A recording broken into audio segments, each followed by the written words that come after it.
Good morning. This is Elizabeth Estel, Homeschool Christian Mom, and I'm so glad that you could join me this morning. I've been doing different talks all week about homeschooling high schoolers, internet safety and accountability, socialization, role models, meeting your state's standards, and I'm glad you could join me today. I'm talking again about homeschooling high schoolers because my message the other day is, can you homeschool through high school? And the answer was yes, you can do it. It's great family relationships, great discussions. You can share your biblical values with your students, and you can have a great academic success. Yes, you can homeschool through high school. You can do it. But I also wanted to talk today about the difficulties of homeschooling through high school. And it's not just the socialization, although kids like kids and they like to be around their friends just like we do. And you have to be intentional about that and do a lot of things with your kids, but that's not a bad thing. You can delegate out martial arts, piano lessons, dance lessons, ballet, flute, youth ensemble for orchestra. So there are a lot of things you can do to meet those needs for your children. But what about just the hard days at home with your children? There are going to be hard days at home with your children, and if they were at a different school and they came home in the afternoon, you would deal with it from like 4 o'clock till 9 o'clock at night, and then they go to bed. When you're homeschooling, you deal with it from the moment they get up until the moment they go to bed, and sometimes they want to talk late into the night. And so it can make for long days for you and for them because they're frustrated. But my husband reminded me that teenagers are actually very fragile, and the home is a great place for them to work out what they need to be feeling and doing and how they need to be saying things. And sometimes they'll say things and they don't realize how they sound to a parent. Like they'll say, well, I want to go have something nice to eat for dinner tonight. I want to have something nice to eat for dinner. Well, what they mean is they just want to go down to the place a quarter of a mile away and get a hamburger. They don't mean that your food is not nice, but when you've been working all day in the kitchen and you fix nice meals all the time for them, it doesn't hit you right on your ears. So they need to be careful what they say, and you need to be careful what you hear that they're saying so that you don't get upset with them. But there are a lot of struggles that children go through during their teenage years. And there's a prevalent attitude in our society that these are the years of rebellion and trouble, and kids try things and do things, and they're bad kids, and they're just one frustration after another. And that does not have to be true. That is a very worldly philosophy. We told our kids, you can talk to us about things, you can disagree with us about things, but you have to do it respectfully, and it's called discussion. And it doesn't have to be where you hate each other and you're mean at each other and you say horrible things to each other that can't be taken back. You learn to teach your children to have discussions back and forth with you. I hate math, I'm not going to do it, is not acceptable. I'm having difficulty with this math lesson and I don't understand what they're trying to teach me. Can you help me get through this? That is acceptable. There are a lot of tears at homeschooling. I have a nice Kleenex box here to remind us of that. Tears from your students and tears from you sometimes. Although I tried to be the one being the calm influence in the family, tried to be a thermostat rather than the thermometer. I tried to monitor the temperature in our home, but there are days where I didn't hear things well. I didn't want to deal with it. I'd explained it 5 times, and I really felt it was just an attitude. And that didn't go over well with either of us some days. So how do you handle those days? I didn't realize how much time would be spent in homeschooling with character development. And that is an awesome opportunity that we have as parents to influence our children for the Lord. And we need to take those opportunities. It is a lot more than academics that we are teaching our children. We are teaching them how to handle life, how to schedule things, how to manage our time, how to look to the Lord for biblical principles in our life. And there are a lot of tough days when you're homeschooling. I don't know about you, but I had sick children. Sometimes I got sick. I wasn't one of those people who just never got sick, and I still had to keep doing things and making phone calls and answering the mail and paying the bills. And so there were a lot of pressures. And I ran our homeschool group, and I worked and taught Sunday school. And so there were a lot of things going on in our house. It's not just homeschooling. And so you have to teach your children how to manage your time and their time and do so in a godly way. You're not just yelling at your kids all day if you're homeschooling. If you're doing that, you need to take a day and say, okay, this is not how I want my homeschooling to look. What do we need to change and manage differently so that we can honor the Lord in our homeschooling? Now, a good homeschooling curriculum is easier for you and your family to follow. I love the BJU Press homeschool curriculum because of this. The subjects are well integrated, and on day one, you do lesson one. Every page says lesson one. Science says lesson one. English says lesson one. Bible says lesson one. Math says lesson one. Spelling is unit one. And there are 5 days of spelling. So you do unit one, lesson one.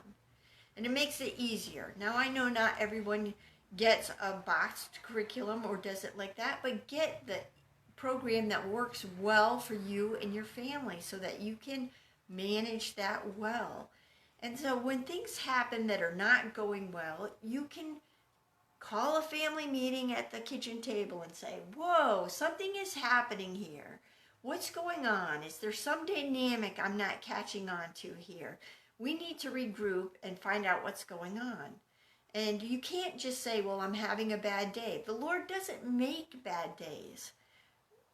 He puts circumstances into our lives that are molding us for our good in His glory. So, okay, we need to regroup. This is going wrong for you? Okay, I'm going to plan a time to meet with you and let's figure this out. You're upset because something happened in your bedroom. Somebody went to your bedroom and they took apart your dinosaur toy. Okay, we'll deal with that.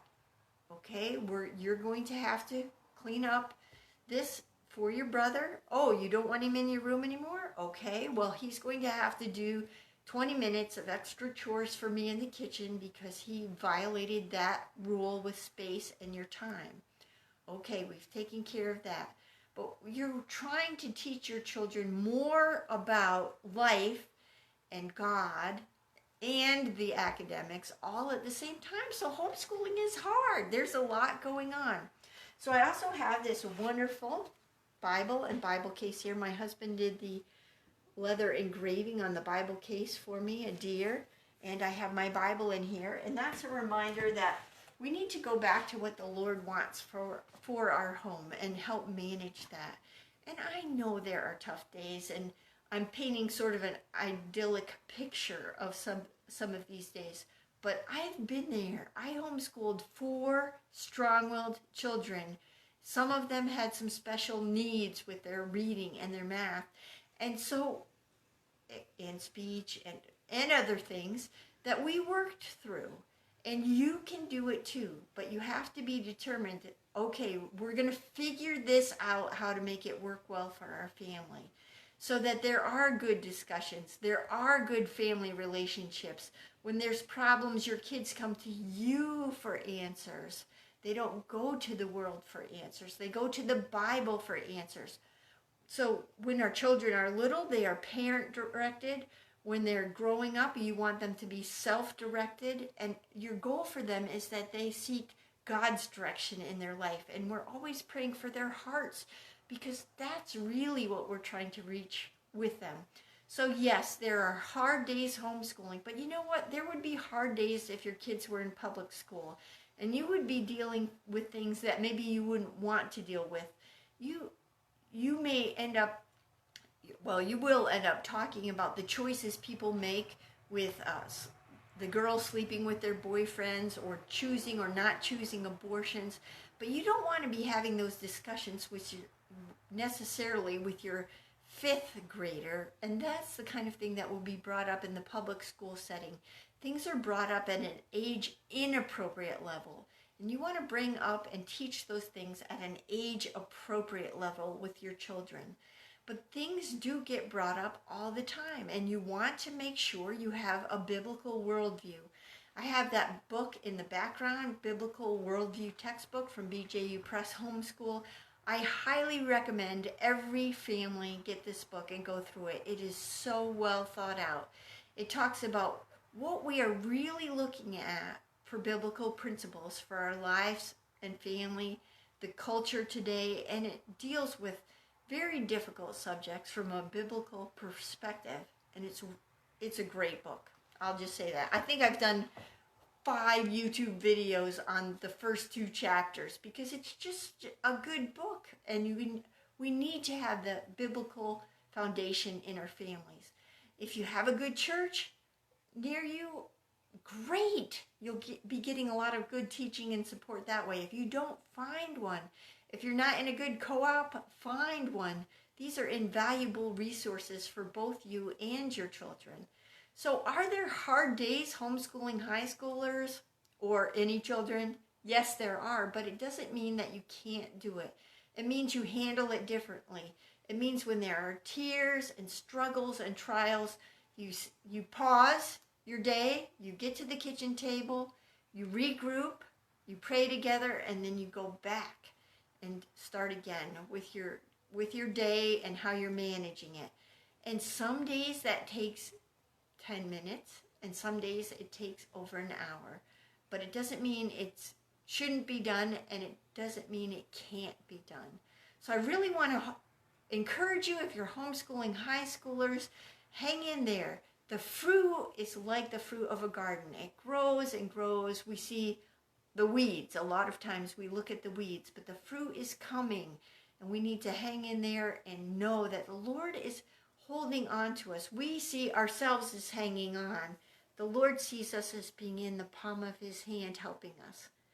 And just keep going. God is faithful, and he is a rewarder of those who diligently seek him.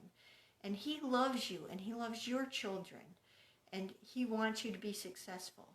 Now, I've been talking this week. If you need a lot of extra help, I have at Extreme Ninja Sport Help for Homeschool Christian Moms. That's the one-on-one on my blog page, HomeschoolChristianMom.com.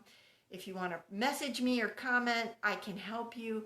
We can get you signed up with a 1-hour consult, email support, video support, whatever you need. Let's make you get you some time back, help you go from being frustrated to a happy homeschooling family. I know it's hard, but I know you can do it. If you're determined to do it and follow the Lord, he will certainly help you. Have a wonderful day, and thank you so much for joining me.